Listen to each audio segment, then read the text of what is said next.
Hey friends, and welcome back to my kitchen. My name is Courtney if you're new. Today I'm gonna show you how to make slow cooker meatloaf. It is super delicious, super easy to make. Let's get started.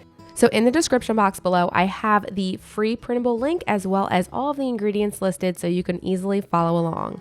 We're starting with 1 medium onion that is finely diced, and we're gonna put that in our large bowl.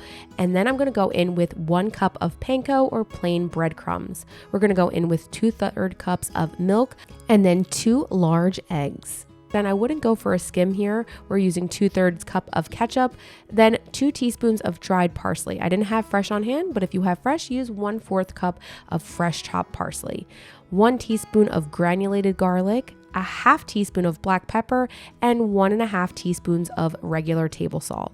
Then we're gonna mix this together and make sure it all combines and kind of let that mixture soak into those plain breadcrumbs. This is really flavored now, and if you wanted, you could use Italian breadcrumbs. I would cut back on the salt a little bit, maybe some less garlic, but we seasoned it ourselves. Now we're not adding Parmesan to this. This is not that kind of meatloaf. If you want, you can, but that's more like my Italian meatloaf. If you haven't tried that one, it's delicious. Also, we're going to be adding in some ground beef, 2 pounds of 80/20.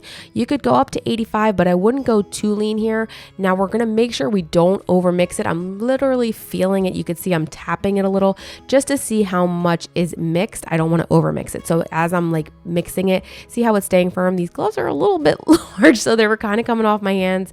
I'm taking it, seeing that it sticks together. See how it's nice and formed. I don't need to add any more breadcrumbs. Speaking of adding, I'm not adding any nonstick spray, no aluminum foil, or even slow cooker bags. Now, if you had a slow cooker that is harder to clean up, you may want to use those. That is why I love my green pan slow cooker. I have an affiliate link in my description box below if you want to check it out. I do earn a commission if you make a purchase through it, so thank you for your support. I wanted to make the topping now. What I'm doing is making that delicious ketchup glaze, which is just a little bit of ketchup. I'm using, well, not a little bit. It's 1 cup of ketchup, 2 teaspoons of brown sugar, and 1.5 teaspoons of Worcestershire sauce. Not sure I'm saying that right, but I'm giving it my best. We're going to use half now, half later. And the reason for that is I want to make sure the glaze is nice and flavorful baked on, but also we have some more glaze going on top so it's not so dried, I guess. I like it a little more sticky. So I always like to do that when I do it in the slow cooker. I'm just gonna make sure I cover that whole meatloaf on there. It kind of seeps in. So that's why I do it in the half amounts. You could always do all of it if you want, if you prefer, if you don't want to do it later.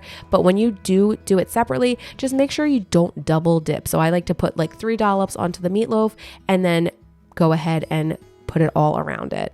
Now we're ready to cook our slow cooker meatloaf. I'm gonna cook this on low for 6 hours. You could go for 5 to 6 hours. You wanna make sure it's done.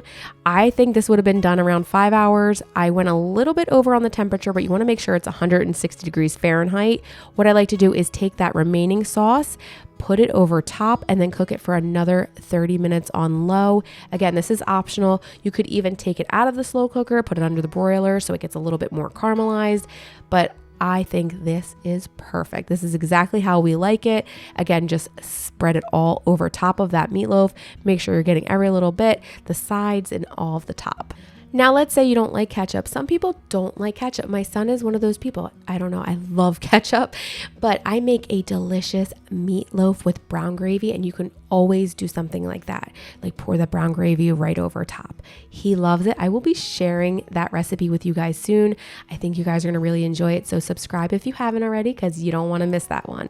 Now you can remove all of that grease with a turkey baster, or you could put it onto a platter with paper towel to really get rid of it all, but it's super juicy, and I let it drain a bit before putting onto my plate, and I am so ready to enjoy. Again, this took 6 hours.